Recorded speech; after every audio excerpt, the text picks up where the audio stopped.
काफ़ी सारे पेरेंट्स की ये क्वेरी आ रही है कि स्पीच के ऊपर वीडियो बनाइए, मेरे बच्चे का स्पीच नहीं आ रहा है। तो मैंने आप लोगों के साथ पहले भी शेयर किया था कि स्पीच थेरेपी के 2 पार्ट होते हैं। अगर बच्चे का स्पीच नहीं है, अगर वो क्लियरली नहीं बोल पा रहा है, उसका स्पीच क्लियर नहीं है या स्पीच आ ही नहीं रहा है, तो सबसे पहले जो स्पीच थेरेपिस्ट होता है वो स्पीच के ऊपर वर्क करता है और उसमें कुछ एक्सरसाइजेज करवाई जाती हैं। कौन कौन सी टंग और जॉ एक्सरसाइजेज होती हैं, कुछ ब्लोइंग एक्सरसाइजेज होती हैं जिनके थ्रू स्पीच लाने में हेल्प होता है। और मैं यही रेकमेंड करूंगी कि आप किसी प्रोफेशनल स्पीच थेरेपिस्ट की हेल्प लीजिए अगर आपके बच्चे का स्पीच नहीं आ रहा है, या फिर आप यूट्यूब पे सर्च कर सकते हैं टंग या जॉ एक्सरसाइजेज जो होती हैं स्पीच को क्लियर करने के लिए।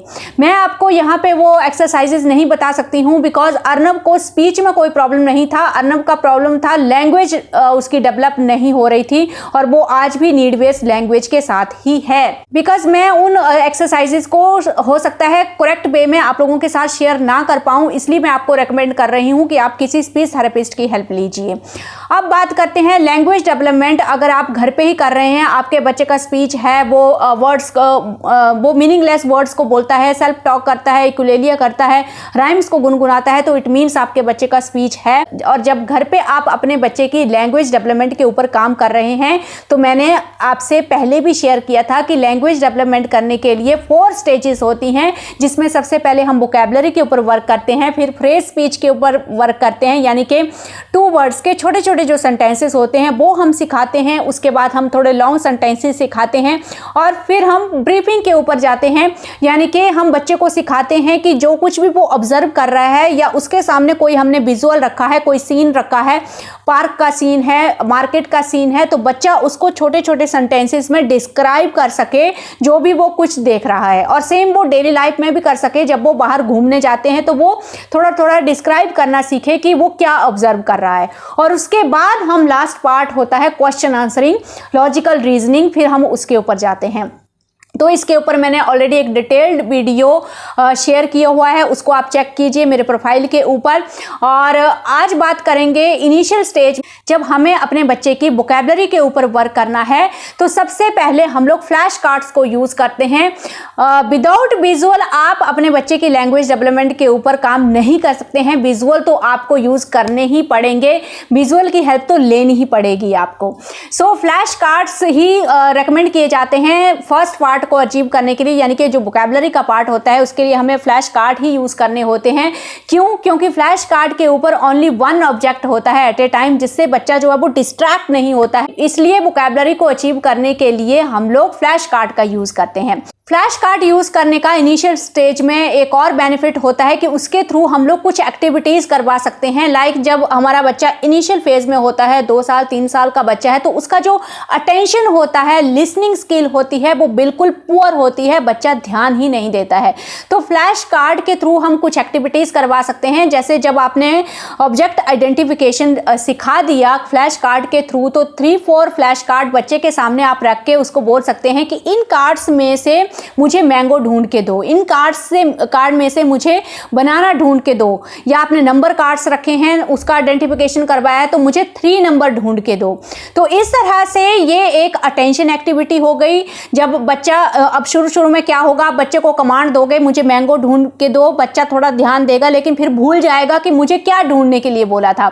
तो शुरू में ये चीज़ भी होती है, आपको बार बार रिपीट करना होता है थोड़ी देर के बाद कि हाँ मैंगो कहाँ है, मैंगो कहाँ है। तो धीरे धीरे बच्चे का जो लिसनिंग स्किल है वो उससे इंप्रूव होता जाता है और अटेंशन भी इंप्रूव होती जाती है, जब कार्ड में से उसको एक पर्टिकुलर ऑब्जेक्ट आपको ढूंढ के देना है।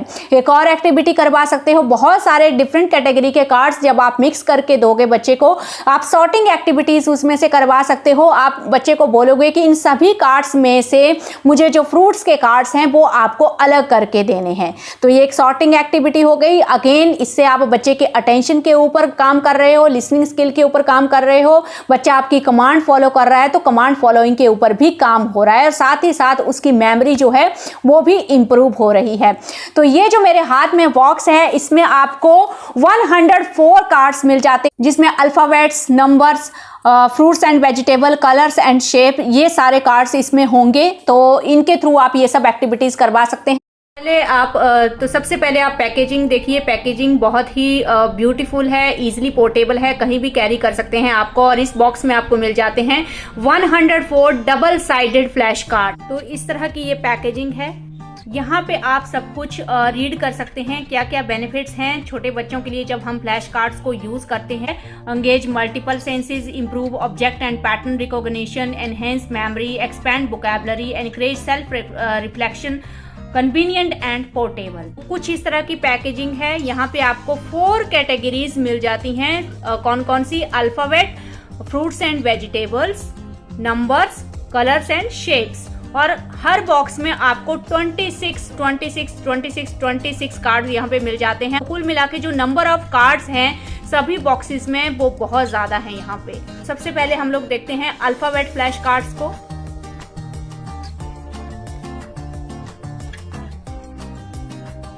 तो कुछ इस तरह के अल्फाबेट्स कार्ड हैं ये। पीछे आप बैक साइड में देख सकते हैं लेटर ए साउंड को हम कैसे प्रोड्यूस करेंगे वो मेंशन किया गया है। कुछ एक्टिविटी मेंशन की गई है, कुछ नॉलेज भी यहाँ पे प्रोवाइड किया गया है। और क्वालिटी आप देखेंगे कार्ड की तो क्वालिटी बहुत ही बढ़िया है। लिटरली एक कार्डबोर्ड की तरह क्वालिटी है। हमें अपने बच्चों के लिए इन कार्ड्स को बार बार यूज करना है, एक्टिविटीज अपने बच्चों को करवानी है, तो कार्ड्स की क्वालिटी भी बढ़िया होनी चाहिए, अदरवाइज वो लॉन्ग लास्टिंग नहीं रहेंगे। तो ये सब 26 कार्ड यहाँ पे अल्फाबेट्स के आपको मिल जाते हैं। नेक्स्ट है फ्रूट्स एंड वेजिटेबल्स। तो ये है फ्रूट्स और वेजिटेबल कार्ड्स। तो ये सारे इसमें फ्रूट्स भी मिल जाते हैं और वेजिटेबल्स। नंबर्स, तो ये हैं नंबर्स के फ्लैश कार्ड। नंबर्स को यहाँ पे स्पेलिंग के साथ और ऑब्जेक्ट के साथ मेंशन किया गया है ताकि नंबर के साथ साथ बच्चा काउंटिंग कंसेप्ट को भी समझे। तो देख सकते हैं आप ऑब्जेक्ट भी इसमें साथ में दिए गए हैं। तो इसमें भी आपको 26 कार्ड्स मिल जाते हैं। और लास्ट है कलर एंड शेप्स। ये हैं कलर्स के कार्ड्स। इसमें आप देख सकते हैं स्पेलिंग के साथ और कौन से ऑब्जेक्ट का कलर रेड होता है वो यहाँ पे मेंशन किया गया है। स्पेलिंग्स यहाँ पे मेंशन की गई हैं, कलर यहाँ पे अच्छे से मेंशन किया गया है। तो इस तरह से इसमें भी आपको कलर और शेप के 26 कार्ड्स मिल जाते हैं कुछ इस तरह के।